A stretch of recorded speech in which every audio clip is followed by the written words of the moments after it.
The other day, I gave another talk to a high school on meditation.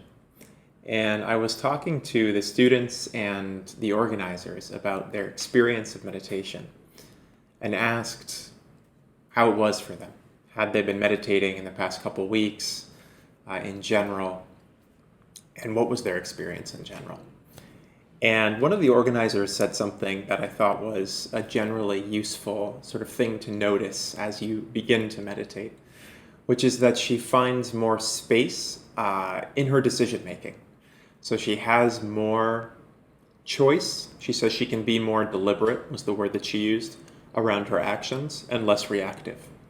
So we've heard that meditation makes you less reactive, but more specifically, you can say that it increases the space between sort of the arising impulse or the arising thought that you want to do something or that you're going to do something and the action. So you have more of that sort of like decision-making space to say, sort of to filter out, do I want to act on that impulse or do I want to just sort of let it pass? And you can do whatever you want with that space. It's not that then you have to decide that you're going to be, like Mother Teresa, or that you're going to look totally, Zen all the time. But you have more choice. So I thought that was a really good observation from somebody who, it seems, meditates. She said, I'm still not able to get up to 20 minutes. I meditate for 10 minutes and then I can't remember what the block was, but it's almost like there's too much noise or it's time to do something else. So it's not somebody who necessarily meditates all the time, but somebody who is practicing meditation on and off and who already sees that there's more space in her life, in her psyche, I don't know, in her world to make decisions, to do things consciously, right? So I said to the group, it's kind of a paradox. It would seem that as you let go of thought, as you stop thinking, as you just sit in being and don't think, you can actually gather your thoughts better. Another student said that she finds that meditation helps her gather her thoughts. And so I said, yeah, isn't that funny that you can gather your thoughts more when you don't think?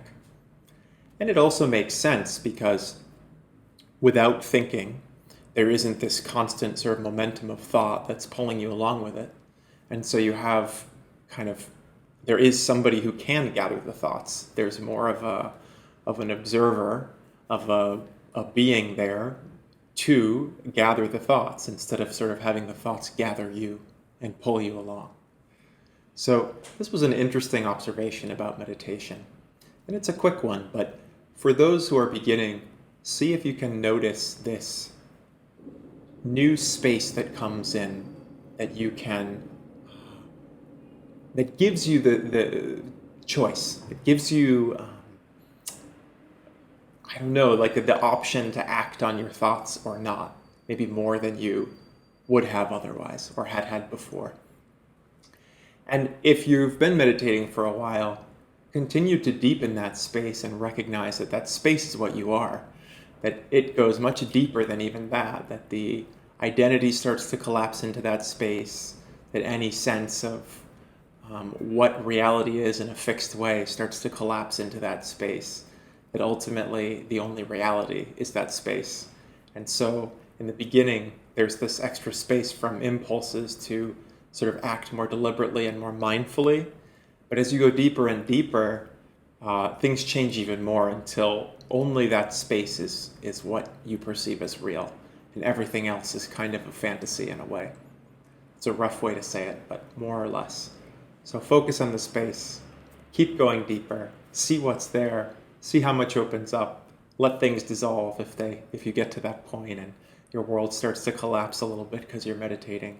Invite that. I'll probably make another video about that dissolution at a different time, but for now, focus on the space.